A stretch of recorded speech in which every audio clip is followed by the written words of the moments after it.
Hello everyone, कैसे हो आप सभी। आई होप कि सभी लोग अच्छे होंगे। आप सबकी प्रिपरेशन भी अच्छी चल रही होगी। आप सभी का स्वागत है आपके अपने यूट्यूब चैनल टारगेट और गोल पीजीटी में। सभी लोग क्लास में जुड़ जाएं। क्लास आपकी स्टार्ट हो चुकी है। बिहार शिक्षक भर्ती 2023 6 to 8 के लिए सामाजिक विज्ञान का ये प्रैक्टिस सेट है।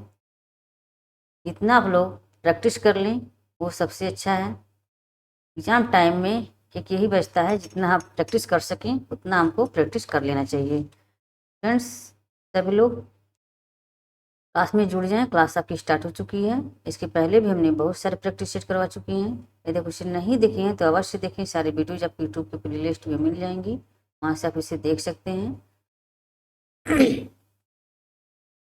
आज का ये फर्स्ट क्वेश्चन है। भारतीय संविधान के अंतर्गत केंद्र सरकार द्वारा अनुमानित प्राप्तियों और व्यय का वार्षिक वित्तीय विवरण संसद के दोनों सदनों के समक्ष प्रस्तुत किया जाना अनिवार्य किया गया है। भारतीय संविधान के अंतर्गत केंद्र सरकार द्वारा अनुमानित प्राप्तियों और व्यय का वार्षिक वित्तीय विवरण संसद के दोनों सदनों के समक्ष प्रस्तुत किया जाना अनिवार्य किया गया है। अनुच्छेद 118, अनुच्छेद 112, अनुच्छेद 202 क्या हो जाएंगे इसके राइट आंसर? सभी लोग कमेंट करके बताएं। ऑप्शन बी हो जाएंगे अनुच्छेद 112, ऑप्शन बी। भारतीय संविधान के अनुच्छेद 112 के अंतर्गत केंद्र सरकार द्वारा अनुमानित प्राप्तियों और व्यय का वार्षिक वित्तीय विवरण संसद के दोनों सदनों के समक्ष प्रस्तुत किया जाना अनिवार्य किया गया है। अनुच्छेद 112 के तहत। अनुच्छेद 118 के तहत क्या है? अनुच्छेद 118 के तहत संसदीय समितियां बनाने की प्रक्रिया संबंधी नियम है। अनुच्छेद 118 संसदीय समिति बनाने की प्रक्रिया संबंधी नियम, ये 118 से संबंधित है। अनुच्छेद 202 राज्यों की वार्षिक वित्तीय विवरण से संबंधित है। राज्यों की वार्षिक वित्तीय विवरण से संबंधित है 202। अनुच्छेद 110 धन विधेयक से संबंधित है। अनुच्छेद 110 धन विधेयक से संबंधित है। 202 राज्यों की वार्षिक वित्तीय विवरण से संबंधित है। और 118 संसदीय समिति बनाने की प्रक्रिया से संबंधित है।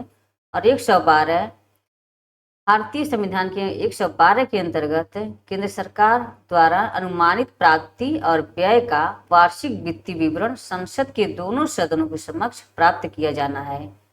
इसका राइट आंसर ऑप्शन बी हो जाएंगे। नेक्स्ट क्वेश्चन है।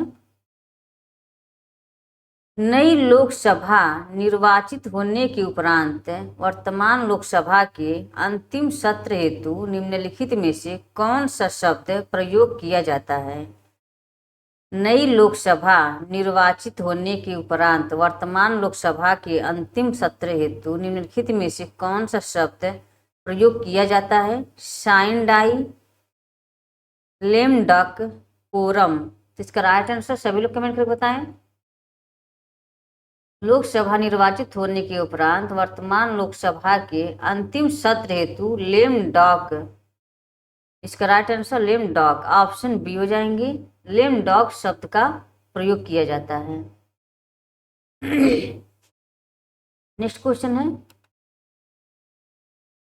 भारत के संविधान के निम्नलिखित भागों में से कौन सा भाग मुख्य रूप से संघ और राज्यों के बीच संबंधों से संबंधित है? भारत के संविधान के निम्नलिखित भागों में से कौन सा भाग मुख्य रूप से संघ और राज्यों के बीच संबंधों से संबंधित है? भाग 7, भाग VII, भाग 9 है ये, भाग 11, उपयुक्त में से एक से अधिक है, भाग 9, भाग 11, भाग 7 है। इसका राइट आंसर क्या हो जाएंगे? सभी लोग कमेंट करके बताएं। ऑप्शन सी हो जाएंगे, भाग 9, ऑप्शन सी। नेक्स्ट क्वेश्चन है।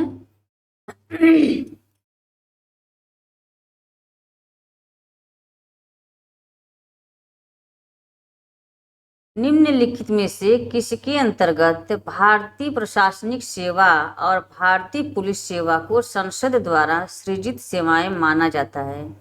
निम्नलिखित में से किसके अंतर्गत भारतीय प्रशासनिक सेवा और भारतीय पुलिस सेवा को संसद द्वारा सृजित सेवाएं माना जाता है? अनुच्छेद 307 के अंतर्गत, अनुच्छेद 301 के अंतर्गत, अनुच्छेद 312 के अंतर्गत, उपयुक्त में से एक से अधिक, उपयुक्त में से कोई नहीं। इसका राइट आंसर सभी लोग कमेंट करके बताएं। क्या हो जाएंगे? ऑप्शन सी हो जाएंगे। निम्नलिखित में से किसके अंतर्गत भारतीय प्रशासनिक सेवा और भारतीय पुलिस सेवा को संसद द्वारा सृजित सेवाएं माना जाता है? तो इसका राइट आंसर क्या हो जाएंगे? ऑप्शन सी, अनुच्छेद 312 के अंतर्गत, ऑप्शन सी।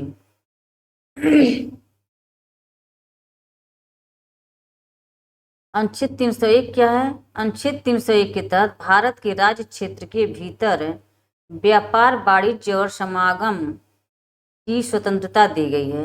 अनुच्छेद 301 के अंतर्गत भारत के राज्य क्षेत्र के भीतर व्यापार, वाणिज्य और समागम की स्वतंत्रता दी गई है। अनुच्छेद 307, अनुच्छेद 301 और 304 के प्रयोजनों का कार्यान्वित करने के लिए प्राधिकारी की नियुक्ति की जाती है। अनुच्छेद 307 के द्वारा अनुच्छेद 301 और 304 के प्रयोजनों को कार्यान्वित करने के लिए प्राधिकारी की नियुक्ति की जाती है। अनुच्छेद 292 भारत सरकार द्वारा उधार लेने से संबंधित है। 292 भारत सरकार द्वारा उधार लेने से संबंधित है। नेक्स्ट क्वेश्चन है,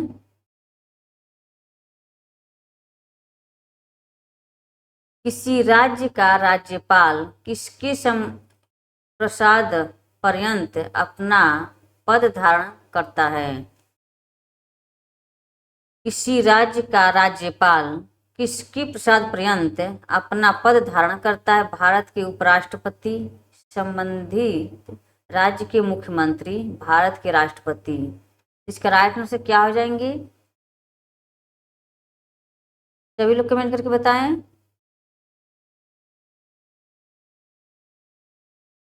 इसका राइट आंसर ऑप्शन सी हो जाएंगे, भारत के राष्ट्रपति, ऑप्शन सी।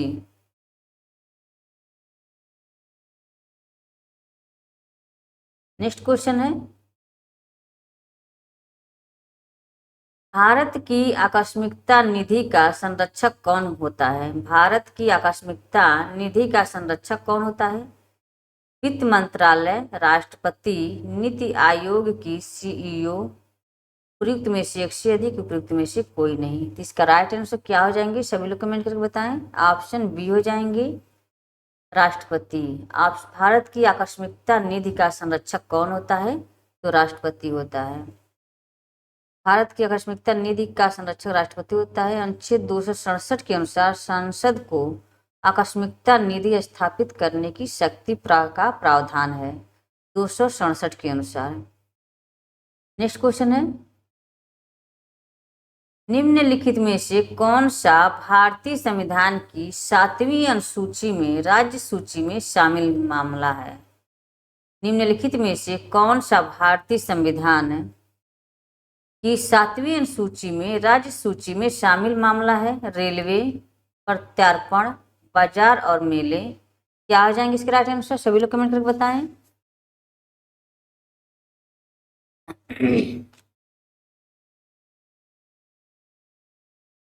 ऑप्शन सी हो जाएंगे, बाजार और मेले, ऑप्शन सी। नेक्स्ट क्वेश्चन है, भारतीय संविधान के निम्नलिखित अनुच्छेदों में से कौन सा राष्ट्रीय अनुसूचित जाति आयोग से संबंधित है?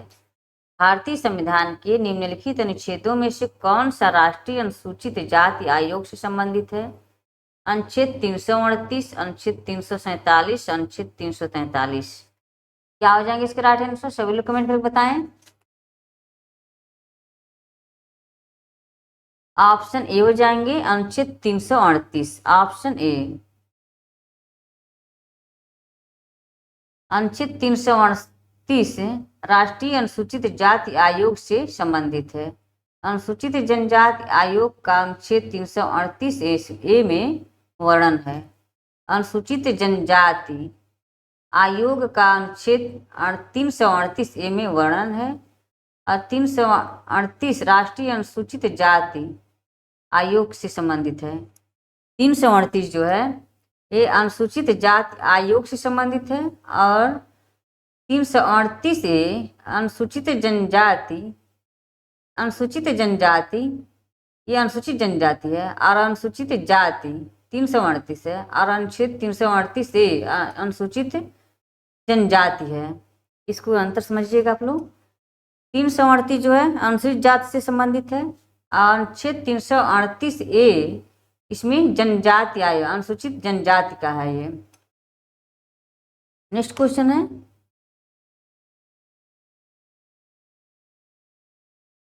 संसद के द्विसदनों के संयुक्त बैठक की अध्यक्षता करते हैं। संसद के द्विसदनों की संयुक्त बैठक की अध्यक्षता करते हैं राज्यसभा के सभापति, लोकसभा के अध्यक्ष, राष्ट्रपति, भारत के राष्ट्रपति। क्या हो जाएंगे इसका राइट आंसर?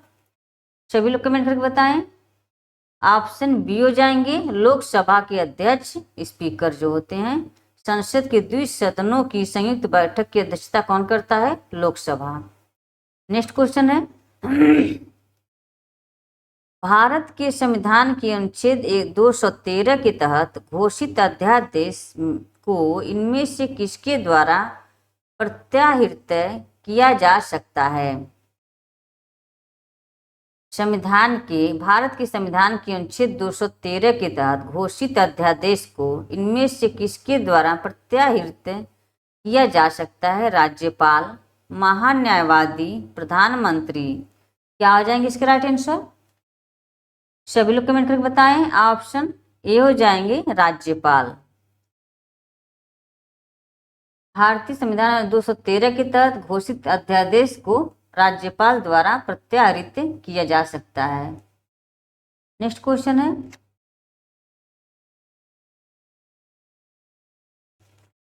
रंगराजन आयोग की सिफारिशों के आधार पर एक अधिसूचना द्वारा 2005 में निम्नलिखित में से किसकी स्थापना की गई थी?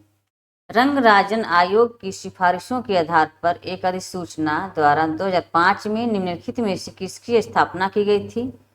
वित्त आयोग, नीति आयोग, राष्ट्रीय सांख्यिकी आयोग। क्या हो जाएंगे इसका राइट आंसर? सभी लोग कमेंट करके बताएं। इसका राइट आंसर ऑप्शन सी हो जाएंगे, राष्ट्रीय सांख्यिकी आयोग। Option C. नेक्स्ट क्वेश्चन है,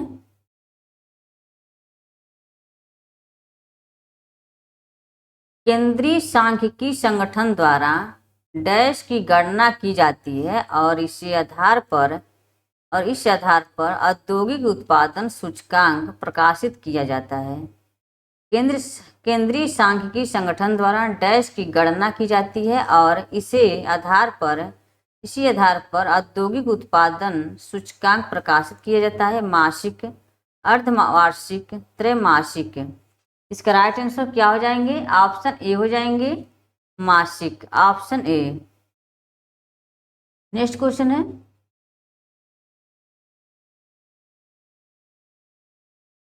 विदेशी मुद्रा आरक्षित भंडारों के प्रबंधन पर लागू कानूनी प्रावधान आधारित है। विदेशी मुद्रा आरक्षित भंडारों के प्रबंधन पर लागू कानूनी प्रावधान भारतीय रिजर्व बैंक अधिनियम निर्धारित किए गए हैं 1934, 1947, 1923।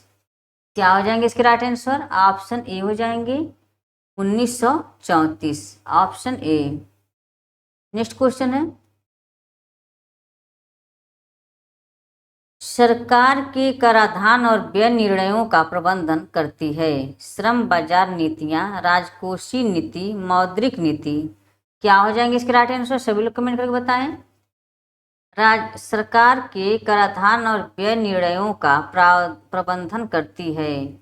इसका राइट आंसर ऑप्शन बी हो जाएंगे, राजकोषीय नीति। Option B. नेक्स्ट क्वेश्चन है, भारतीय रिजर्व बैंक द्वारा लीड बैंक योजना की शुरुआत किस वर्ष में की गई थी? भारतीय रिजर्व बैंक द्वारा लीड बैंक योजना की शुरुआत किस वर्ष की गई थी? 1964, 1973, 1969। इसका राइट आंसर सभी लोग कमेंट करके बताएं। ऑप्शन सी हो जाएंगे 1969। नेक्स्ट क्वेश्चन है, आरबीआई अधिनियम 1934 की अनुसूची के अंतर्गत शामिल बैंकों को अनुसूचित वाणिज्य बैंक कहा जाता है। आरबीआई अधिनियम 1934 की अनुसूची के अंतर्गत शामिल बैंकों को अनुसूचित वाणिज्य बैंक कहा जाता है। चौथी, दूसरी, तीसरी, क्या हो जाएंगे इसके राइट आंसर? सभी लोग कमेंट करके बताएं। ऑप्शन बी हो जाएंगे दूसरी। आरबीआई अधिनियम 1934 की दूसरी अनुसूची के अंतर्गत शामिल बैंकों को अनुसूचित वाणिज्य बैंक कहा जाता है। नेक्स्ट क्वेश्चन है, फ्रेंड्स यदि क्लास आपके लिए यदि हेल्पफुल लगता है तो क्लास को सभी लोग लाइक कर दें, और क्लास से पहली बार जुड़े हैं प्लीज़ चैनल को सब्सक्राइब कर लें। नेक्स्ट क्वेश्चन है, भारतीय रिजर्व बैंक आरबीआई की मौद्रिक नीति समिति मॉनेटरी पॉलिसी कमेटी में कुल कितने सदस्य होते हैं? भारतीय रिजर्व बैंक आरबीआई की मौद्रिक नीति समिति मॉनेटरी पॉलिसी कमेटी में कुल कितने सदस्य होते हैं? 5, 6, 7। क्या हो जाएंगे इसके राइट आंसर? सभी लोग कमेंट करके बताएं। ऑप्शन बी हो जाएंगे 6 सदस्य होते हैं। नेक्स्ट क्वेश्चन है, निम्नलिखित में से कौन सी वस्तु आवश्यक वस्तु अधिनियम 1955 में सम्मिलित नहीं है? यहाँ नहीं दिया हुआ है। में से कौन सी वस्तु आवश्यक वस्तु अधिनियम 1955 में सम्मिलित नहीं है? लकड़ी का फर्नीचर, सीमेंट, स्कूटर टायर। क्या हो जाएंगे इसके राइट आंसर? ऑप्शन ए हो जाएंगे लकड़ी का furniture, option A. Next question है, निम्नलिखित में से कौन सा एक विकल्प गरीबी का सूचक नहीं है? निम्नलिखित में से कौन सा एक विकल्प गरीबी का सूचक नहीं है? यहाँ नहीं दिया है, इसे ध्यान रखिएगा।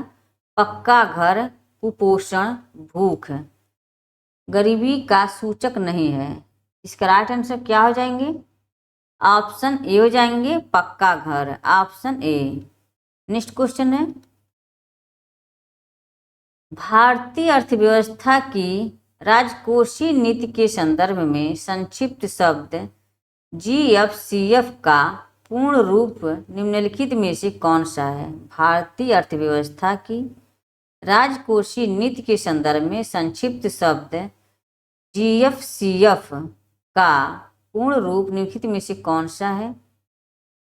Gross fixed capital formation, general financial corporate function, general goods front cartage and farming.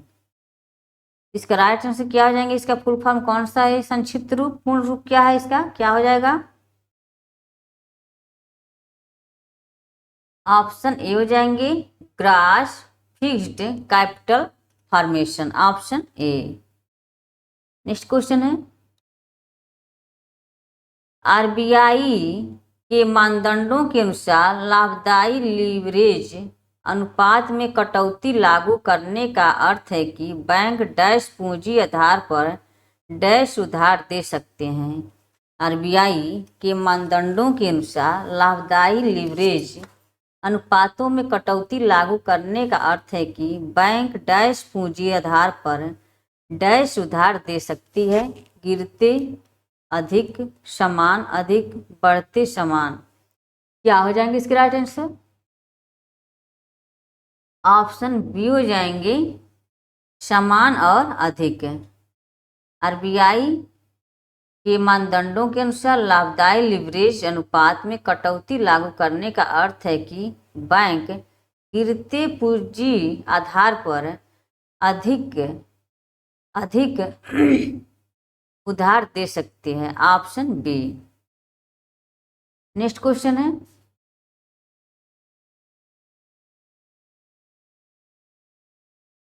Bharat में पहली बार आर्थिक जनगणना डैश में की गई थी। भारत में पहली बार आर्थिक जनगणना डैश में की गई थी। 1975, 1978, 1977। इसका राइट आंसर क्या हो जाएंगे, सभी लोग कमेंट करके बताएं। ऑप्शन सी हो जाएंगे 1977, ऑप्शन सी। नेक्स्ट क्वेश्चन है, NEFT निफ्टी वह प्रणाली है जिसमें किसी विशेष समय तक प्राप्त लेने देने को समूह या बैच में संशोधित किया जाता है। निफ्टी का पूर्ण रूप क्या है? निफ्टी वह प्रणाली है जिसमें किसी विशेष समय तक प्राप्त लेन देन को समूह या बैच में संशोधित किया जाता है। निफ्टी का पूर्ण रूप क्या है? National electronic fund transaction, national electronic funds transfer, national economic funds transaction. इसका राइट आंसर क्या हो जाएंगे, सभी लोग कमेंट करके बताएं। ऑप्शन सी हो जाएंगे national economic funds transaction, option C. Next question है,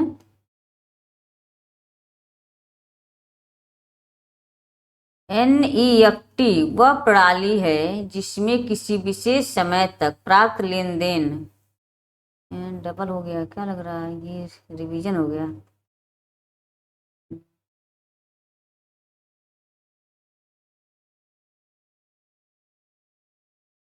नहीं, रिवीजन नहीं।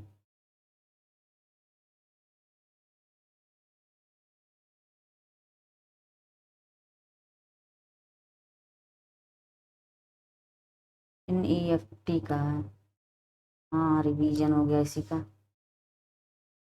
क्वेश्चन रिवीजन हो गया है। तो पढ़ते हैं। नेक्स्ट क्वेश्चन है, भारत में निम्नलिखित में से कौन सी अवधि स्थिर जनसंख्या वृद्धि की अवधि मानी जाती है? भारत में निम्नलिखित में से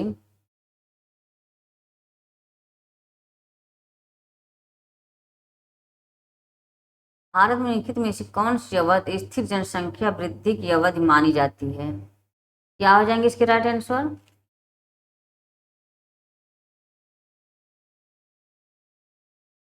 गलत लग रहा है, बताएं क्या।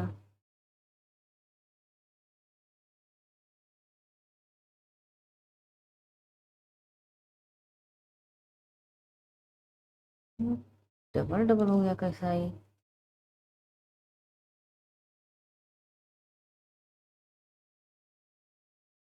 यहाँ इसका गलत हो गया है, निफ्टी का बी हो जाएगा यहाँ पर, सॉरी, यहाँ बी हो जाएगा। National electronic fund transfer, option B होगा, सॉरी यहाँ सी लग गया था। नेक्स्ट क्वेश्चन है, यहाँ ये रिवीजन हो गया वही। भारत में निम्नलिखित में से कौन सी अवधि स्थिर जनसंख्या वृद्धि की अवधि मानी जाती है? क्या हो जाएंगी? 1981 से 2001, 1991 से 2001, 1921 से 1951। क्या हो जाएंगे इसके राइट आंसर? ऑप्शन सी हो जाएंगे 1921 से 1951 की अवधि स्थिर जनसंख्या वृद्धि की अवधि मानी जाती है, ऑप्शन सी।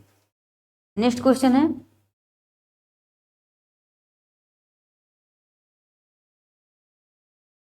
21 से 51, 21 से 51 ये अवधि स्थिर जनसंख्या वृद्धि की अवधि मानी जाती है। जनगणना का महान विभाजक वर्ष 2021 को कहा जाता है। जनगणना का महान विभाजक 2021, 1921 को कहा जाता है। जनगणना का लघु विभाजक वर्ष 1951 को कहा जाता है।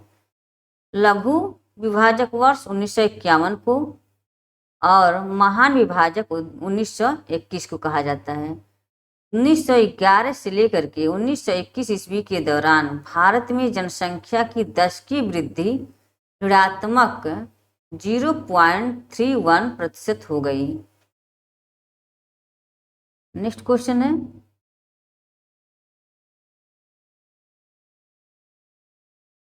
कृषि लागत एवं मूल्य आयोग CACP, जिसे पहले कृषि मूल्य आहे नाम दिया गया था, इसकी स्थापना निम्नलिखित में से किस समय की गई थी? कृषि लागत एवं मूल्य आयोग CACP, जिसे पहले कृषि मूल्य आहे नाम दिया गया था, इसकी स्थापना निम्नलिखित में से किस समय की गई थी? जनवरी 1956, दिसंबर 1965, दिसंबर 1975। तो इसका राइट आंसर क्या हो जाएंगे? सभी लोग कमेंट करके बताएं। ऑप्शन ई हो जाएंगे, उपरोक्त में से कोई नहीं। ऑप्शन ई CACP, जिसे पहले कृषि मूल्य आयोग नाम दिया गया था, इसका स्थापना जनवरी 1965 के समय की गई थी। 1965 ही जनवरी में, जनवरी 1965 में, जनवरी 1965 में इसकी स्थापना की गई थी। नेक्स्ट क्वेश्चन है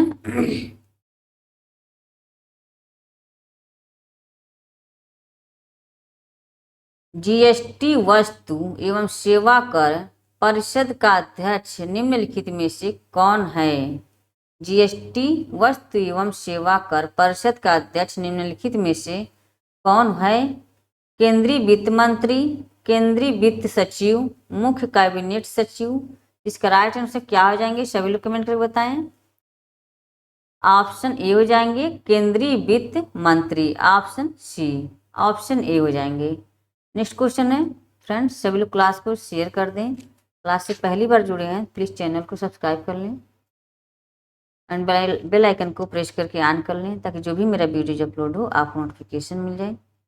शाम को भी आपके बिहार स्पेशल क्लास शाम को 7 बजे चलती है, तो वहाँ भी आप लोग सभी लोग जो अवश्य जुड़ें। नेक्स्ट क्वेश्चन है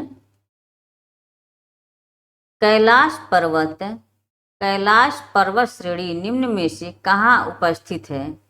कैलाश पर्वत श्रेणी निम्न में से कहाँ उपस्थित है? महान हिमालय में, मध्य हिमालय में, लघु हिमालय में। इसका राइट आंसर क्या हो जाएंगे? सभी लोग को कमेंट करके बताएं।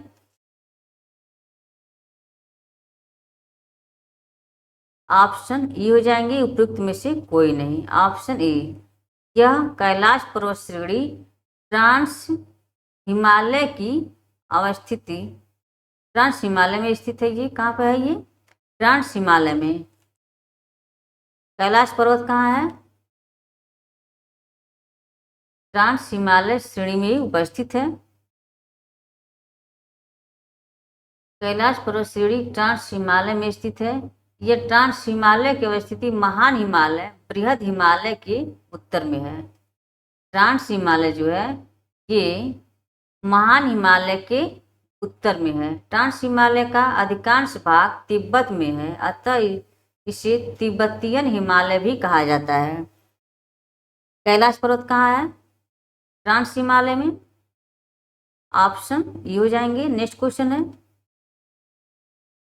शिपकीला दर्रा किस राज्य में है? शिपकीला दर्रा किस राज्य में है? सिक्किम, उत्तराखंड, हिमाचल प्रदेश। क्या हो जाएंगे? सभी लोग कमेंट करके बताएं। शिपकीला दर्रा कहाँ है? हिमाचल प्रदेश में। ऑप्शन सी, शिपकीला दर्रा हिमाचल प्रदेश में स्थित है। यह बृहद हिमालय में स्थित है। शिपकीला दर्रा बृहद हिमालय में स्थित है। शिपकीला दर्रा शिमला, तिब्बत व भारत चीन के बीच मार्ग बनाता है। भारत एवं चीन के बीच मार्ग बनाता है शिपकीला दर्रा। रोहतांग दर्रा भी कहाँ है? हिमाचल प्रदेश में है। हिमाचल प्रदेश में रोहतांग दर्रा। नेक्स्ट क्वेश्चन है जस्ता की उत्पादन एवं भंडार में सबसे प्रमुख राज्य कौन है? जस्ता के उत्पादन एवं भंडार में सबसे प्रमुख राज्य कौन है? राजस्थान, झारखंड, आंध्र प्रदेश। इसका राइट आंसर क्या हो जाएंगे? ऑप्शन ए हो जाएंगे, राजस्थान। Option A. फ्रेंड्स, आज की क्लास यहीं समाप्त करते हैं। आई होप की क्लास पसंद आई हो। कमेंट बॉक्स में कमेंट करके अवश्य बताएं कि क्लास कैसी लगी, और क्लास को ज़्यादा से ज़्यादा शेयर कर दें। और इसकी PDF आपको टेलीग्राम चैनल पर मिल जाएगी, वहाँ से आप इसे प्राप्त कर सकते हैं। टेलीग्राम से अगर आप नहीं जुड़े हैं तो वहाँ अवश्य जुड़ें। और टेलीग्राम लिंक आपको डिस्क्रिप्शन बॉक्स में मिल जाएंगे, वहाँ से आप ज्वाइन कर सकते हैं। क्लास गेम समाप्त करते हैं, मिलते हैं आपको शाम को 4 बजे सोशियोलॉजी प्रैक्टिस सेट क्लास में। शाम को 7 बजे चलेगी यहाँ पर, तो सभी लोग क्लास में आवाज़ से जुड़ें। ओके, आज शाम को 7 बजे बिहार स्पेशल क्लास, वहाँ पर ये करंट अफेयर जीके जीएस की क्लास चलेगी, वहाँ भी आप लोग जुड़ें। Okay, bye bye, thanks for watching, take care, bye bye.